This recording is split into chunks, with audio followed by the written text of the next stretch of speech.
Hello, I hope you're having a great weekend so far. This video is about everything my husband and I are planning to spend and save in the month of August. August this year is going to be kind of a unique month because I'll be celebrating my 40th birthday, and we're also going on a big trip, potentially 2 trips in August. I'll talk more about it when I get to the budget review part of the video, but because of that, it's going to be a very high spend month, and we're actually not going to be reaching our goal saving toward our emergency fund in the month of August because of that. I kind of anticipated this, which is why our month of July, this current month, we set a goal for ourselves to save $6,000 toward our emergency fund in the month of July because we kind of knew the month of August was going to have a lot of expenses. Anyway, if you're interested to see more about our projected savings and expenses in the month of August, stay tuned for the next part. So here is my August 2026 estimated budget. I have my income broken into 3 different categories: my W-2 income, extra income, which is in this window here, and then income from sinking funds, which is money that I already have saved and pull out to supplement the budget as needed.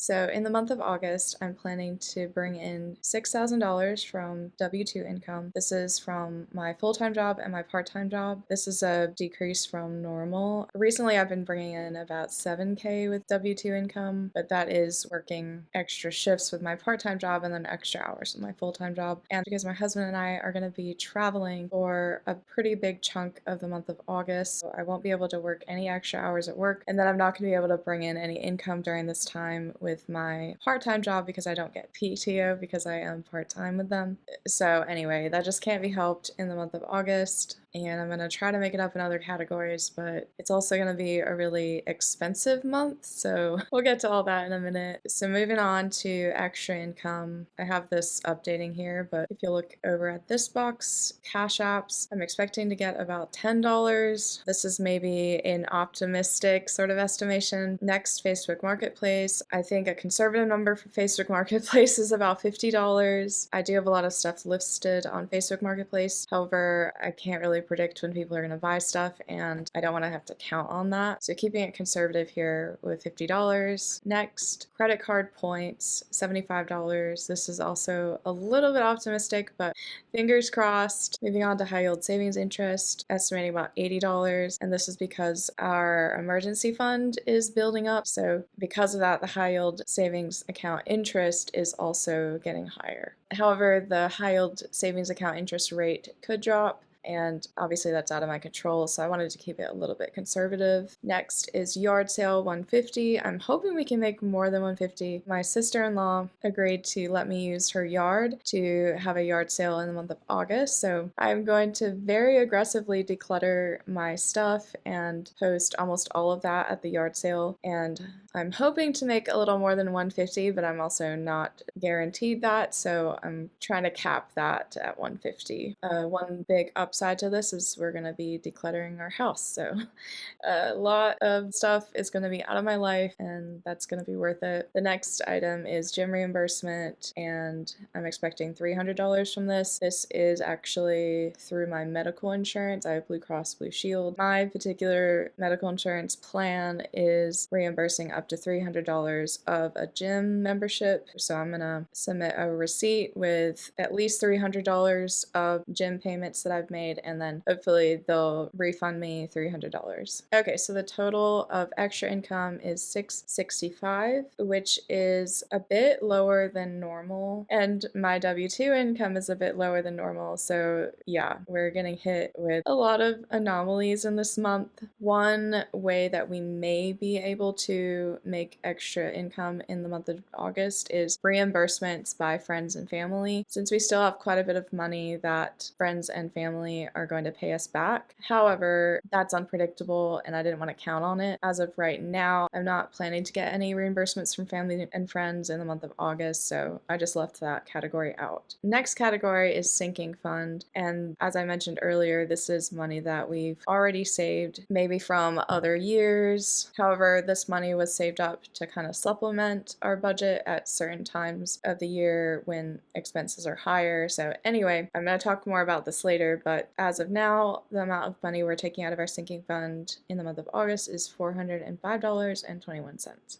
which gives us a total of $7,070.21 in the month of August, and we definitely need every penny of that, as you're about to see in expenses. So let's go down to that part of the budget. First, at the top, rent, $1,195. My husband and I live in Central North Carolina, and we have a 2-bedroom, 2-bathroom apartment. The next item in our budget, electricity, we're planning to spend $236.90 in the month of August. Next is phones. This is always $30, and internet is always $70. These are actually promotional rates that should be going away at the end of the year. Next is car and rent insurance. This one is actually $0 because we pay 6 months at a time. I talk more about that in another video, so I'll spare you this time. Next is life insurance for me and my husband, and that is $128.93. Next is subscriptions, $31.30. So there's a few things included in this subscription category. We have Disney Plus / Hulu, which is bundled together, and then we have HBO Max, a student version of that. We have Peacock, and then Netflix. We signed up for the ad version of all of these streaming services, which keeps the price a little lower. We also signed up for deals during Black Friday, which also gave us a big discount. I also pay $9.99 a month for Apple storage, and my storage is now completely full again. So they want me to upgrade to the next tier, which is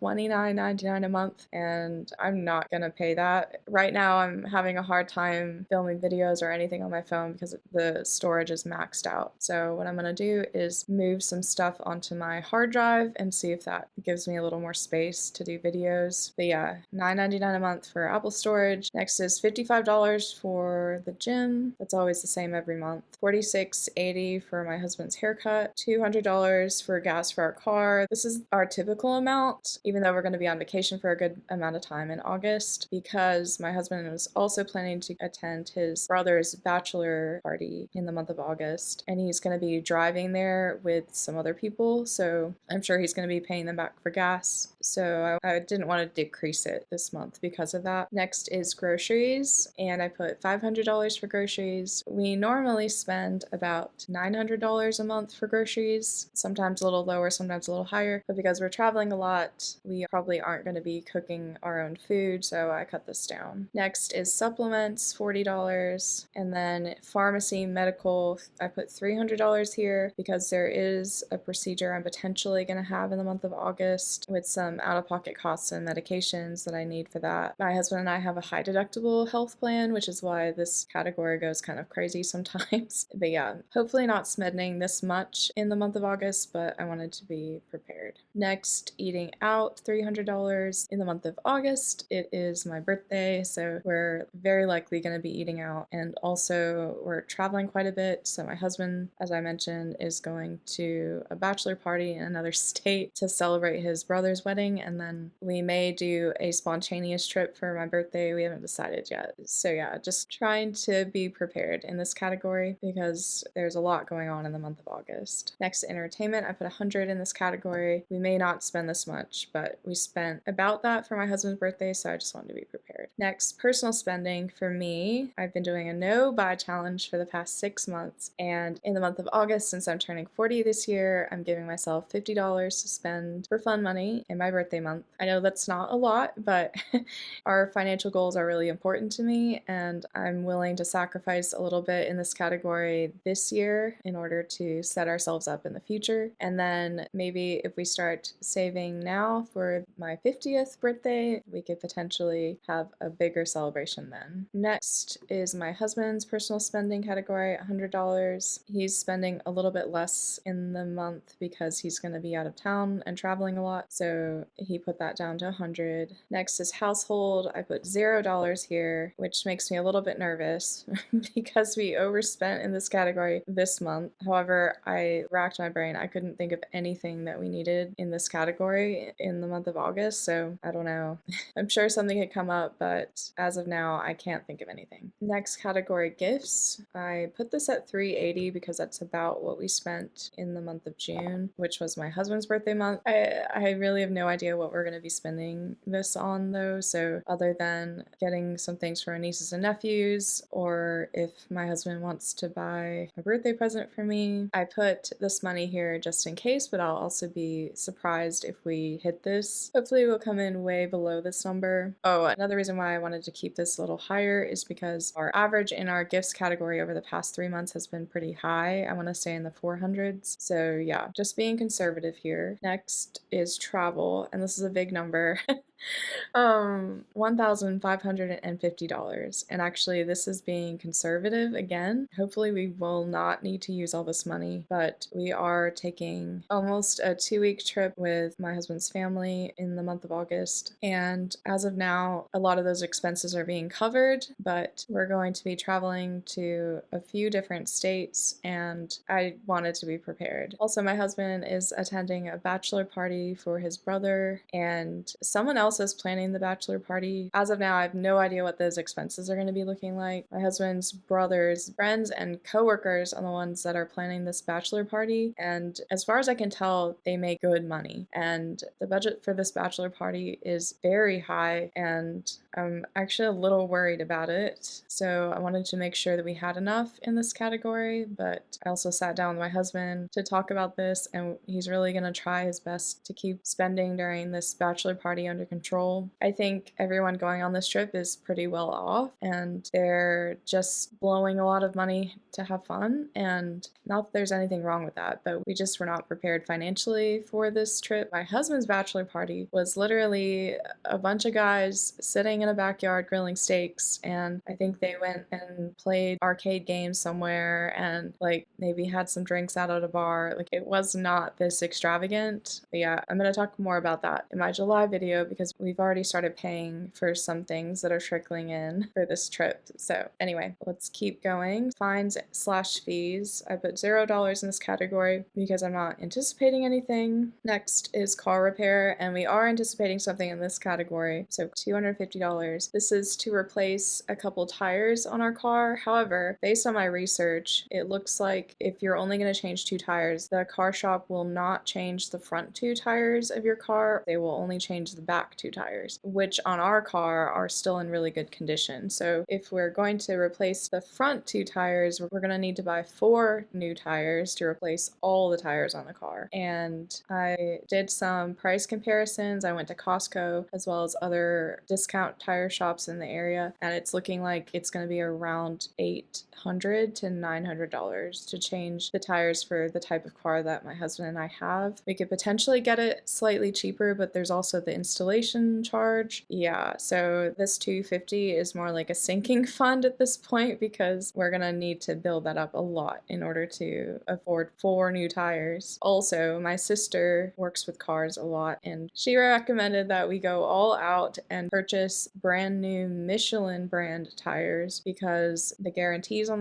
those tires are really good. They also are way better quality than a lot of the other ones out there, and she said that Michelin tires specifically are a lot safer, and you're definitely getting your money's worth from paying that premium. I'm probably gonna go with Michelin tires based on her recommendation because I know nothing about cars, but yeah, it is a big brand name, and because of that, they're gonna be a lot more expensive than other tires. Okay, so moving on, the next line item is student loans, and that payment is $230 a month. Next is our only credit card debt. It's for a mattress that my husband and I purchased, and we ended up putting it on a 0% APR credit card, so we're not incurring any interest, but we technically have credit card debt. So $63 is going toward that every month, and then we should be done paying this credit card off by the end of the year. All right, so our final line item is emergency fund, and this is our main goal for the month. My husband and I are doing a challenge to save $30,000 in 30 weeks. However, in the month of August, we're likely only going to be able to put $1,200, and this is actually where this sinking fund that I talked about up here comes in, because right now our only sinking fund is our fun money, and I have $405.21 in my sinking fund. $50 of that is going toward my actual fun money category, but then I'm going to put put the rest of that sinking fund toward the emergency fund. What I'm going to do is put all of my sinking fund that I've saved for my fund money into this goal, and then cash flow my fund money category going forward. I won't be spending anything more out of my fund money until I think October. So by then the challenge will be over, and I think we'll have a lot more disposable income available to put toward my fund money category at that point. But right now, yeah, it's kind of like cheating, but I'm gonna call it creative problem solving, where we're technically putting money that we already saved, moving it from one category to another category in order to beef this up a little more. So right now we have no more sinking funds. We have zeroed all of our sinking funds out. At some point that's going to be a future goal, is to fill up some of our sinking funds again. But of course right now my husband and I are focused on the emergency fund, trying to fill that up to a 6-month emergency fund. If we end up spending less in a lot of these categories, so the gifts, the travel, in pharmacy, maybe eating out, maybe groceries even, like in the gas category, like a lot of these categories are very high. So we're going to do our best to keep these categories under control. And if we're able to spend a little bit less in any of these categories, we're going to definitely be putting all that extra money into the emergency fund. Also, if I'm able to increase my income in the month of July, then that will also help to beef up the emergency fund a little bit. So anyway, that's all for the month of August. Oh, actually, I lied. There's the August to-dos up here. The first thing is have a yard sale. This rolled over from the month of July because I was not able to do the yard sale any sooner than August. So that got rolled over from the July to-dos. And then the next thing I want to do in the month of August is to discuss reimbursements with family and friends that still owe us a little bit of money. We're potentially going to get paid back in the month of August, but I really have no way to predict that. So anyway, so that is our whole budget for the month of August. I should mention that we have a surplus here of $13.28, and all of our saving and expenses was $7,056.93. So yeah, if you're curious about the tracker we're planning to use in the month of August, here it is. It's kind of an inside joke, but I was born in the year of the tiger. My husband was born in the year of the rabbit. My husband is so jealous of my zodiac animal. He wanted something strong and manly, like a tiger or some other animal, but he got the rabbit. So since my 40th birthday is coming up in the month of August, I thought I'd make a tiger tracker, and then I substituted out the baby tiger for a baby bunny as a joke. So anyway, that's it for the video. Thank you so much for watching. Feel free to give the video a thumbs up if you liked it, and feel free to subscribe if you would like to follow along on this journey. I hope you have a wonderful rest of July, and I'll see you in the next video.